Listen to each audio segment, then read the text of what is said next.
Motherfuckers are miserable. Right. Get that shit away from me. And it doesn't matter how much you try to drill it into their minds. Like, hey, listen, this is what has to be, tweaked in order for you to find success. Because what's so interesting to me is, no matter where it is in life that you may be, right? Let's just say you're at the bottom where you're basically not even really breaking even. You're still operating at a deficit. You're paycheck to paycheck, whatever the case is, right? You recognize a change has to happen. But in order for that change to happen, have to have that mindset shift. But if you're constantly negative, what's ever going to change? You're going to be in this same circle from whether it's 18 to 25 to 32 to 47 to 58. And you're going to, as you continue to get older and older, when you get more set in your ways, you're not going to be somebody who's going to be willing to take a risk to go and change things. You're not going to get around a different sort of people and expose yourself. You're just going to say, well, this is my life. I'm going to be a hater for the rest of my life. And if you have offsprings, you're going to project that onto them. And now all of a sudden, your children are going to be raised in a generational curse where you absolutely hate naturally. It's a generational curse. And you create the same generational curses that you said you was a victim of, but you don't recognize you have the power to change it if you just change the fucking mindset. It makes no sense to me. Yeah, bro. It's so frustrating. And these people, like, no matter how hard you drill it into their head, because I'll share it with everyone. I'm super transparent. I talk to everyone about everything. I want people to know that we live in a world of abundance, because people that are broke, they think it's scarce. They think, oh, if he's getting it, I'm not getting none. Right. If we literally can win together. If he's getting it, I'm not getting none. But that's not true. Everybody wins. Right. A great example, if you're gonna look at a resource like food, people assume, oh, there's only a certain amount of food. It's not true, because technology comes out and now there's more food. There's food for everyone. Now it's abundant. We don't give a fuck about food no more. People were talking about, like, well, because of capitalism, and this is not political. We're not gonna get political here, but people said, because of capitalism, there's always gonna be a winner and a loser. I'm like, because of capitalism, nobody fucking starves to death in America. Right. There are people starving to death in other countries that don't have capitalism, but I know for a fact in America, you don't see people fucking just dying of starvation.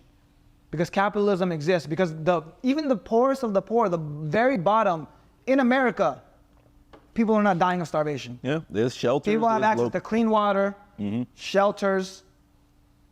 They're not fucking dying. And I promise you, somebody will be in the comment section still, but there's an exception to the rule. I know a guy who was in Detroit. They were by the water, and then they died because nobody gave them any food. Just because you have there's somebody doesn't necessarily make that the rule. Like, there's, of course, there's exceptions to every single rule.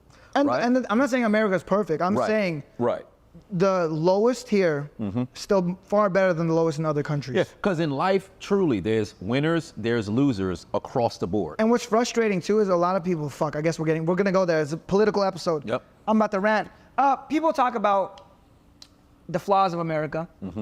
They say, oh, but look at Europe. Look at these countries that have universal health care, et cetera, et cetera, et cetera. Yeah, because they don't have to worry about, like, protecting their people. They don't have to worry about a military. You know why? Because they got fucking America. We're the big bouncer for the entire world, right? You have other countries that they have health care and they're not worried about getting invaded. I'm like, yeah, because fucking the second someone invades them, we back them up. You know, it's like having a big brother. You're not gonna get big and strong and buff if you got a big security guard with you or a big brother with you all the time. You know? It's a fair assessment. You have less incentive to do that. Because for me, the way I look at it is whenever somebody says, all right, it's better at a different location, go live there. Try to live, you don't have to go live there permanently, but go 6 months, year, experience what life is like there, then you can truly compare and contrast. Because you can always hate from inside the club, but then go outside, go to somewhere different, experience their culture, experience, working there, living there, communicating there, networking there, and then ultimately at that point you truly can have perspective. Because there's a lot of people who you're in the country, so you hate all day, but then you've never been outside. Well, no. So here's an example of this, right? I think other countries are great for lazier people. If you're someone that's lazier, and it's hard to become a citizen of these other countries, so it's hard to live in these other countries, but lazier people will do great in other countries. Because it's like other countries take care of you. Ambitious, smart, hardworking people, diligent people, they love it here in America. Because this is the land of opportunity. Yeah. My friend that just walked in, I don't know, we probably got him on camera. He just walked in, he's from Germany. But he loves it here in America because he's like, I could order anything, it's at my door. Next step, he works 8 hours a day, he can make a bunch of money here. He loves it here, right? his place, he said, oh, well, I hate, like, if I strain my knee here, I can't go to the hospital. Right. I have to go back to Europe and go to the hospital.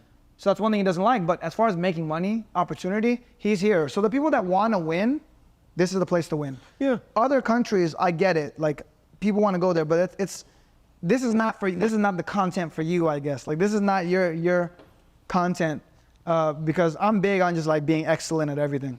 Right. Because you want to find a place to win. It's just something about mediocrity. And How would you feel if you got to 1 million YouTube subscribers and like, cool, you made 1 million YouTube subscribers. We're gonna give 100,000 subscribers to Renee. We're gonna give 100,000 subscribers to David. They're trying, but they didn't get their 1 million subscribers. Oh. How would that make you feel? Oh, dude, I'd be livid.